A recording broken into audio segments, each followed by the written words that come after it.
3 children have been removed from a Florida home due to child neglect, and the parents have been arrested. At 1 a.m. on Thursday, the 22nd of April, concerned neighbours reported screaming kids in distress at a house located at the 1700 block of Country Road 75 in Bunnell, so the authorities went out to conduct a welfare check and to question the parents, 26-year-old Christina Coe and 27-year-old Gilbert Bridewell. When the officers arrived at the premises, they found rubbish strewn across the entry. They heard a child yelling "Mummy, Mummy," followed by loud noises which turned out to be a child banging his juice cup against the wall, asking for something to drink. After knocking, they were met at the door by the mother, with an offensive stench wafting from inside the home. As they entered the 4-bedroom home, it was littered in toys and trash. Cockroaches could be seen crawling on the walls and floors, the fridge, in the beds, and near a pacifier. There was also feces in various spots on the walls and in the beds. There were 3 children inside the home, locked in their rooms, unsupervised among many choking hazards. The youngest was a mere 7 days old, and the other 2 were 1 and 2 years old. They all had filthy clothes on, and their feet and legs were caked with dirt.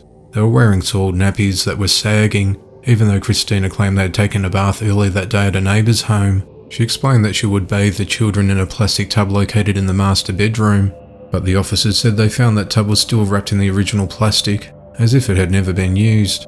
When questioned about the abhorrent living conditions, Christina stated her children screamed a lot and she was trying her best. Christina didn't seem to think there was anything wrong with the living conditions the kids were in. She said it's safe, they're just very, very loud and vocal, then added that the family members trashed the place. Her children were removed from the home and placed into the care of a family member. Both parents were arrested and charged with 3 counts of felony child neglect without great bodily harm and transported to the Flagler County Jail, where they're being held without bond as they face court proceedings. A man has been sentenced to 16 years in prison on Friday after stabbing a woman with a screwdriver and throwing boiling water on her last year.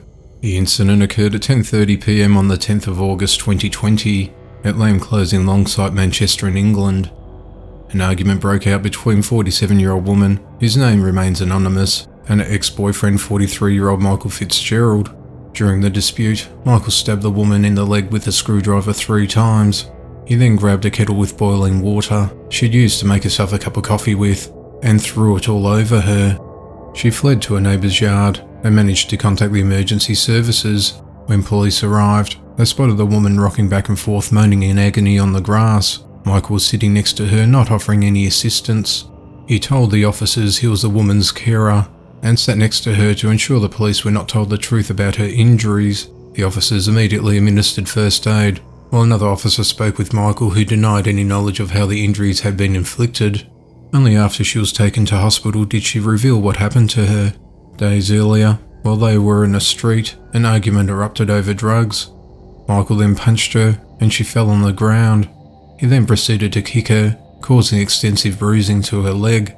Michael was arrested on the 18th of August 2020, and when he was interviewed, he responded with no comment.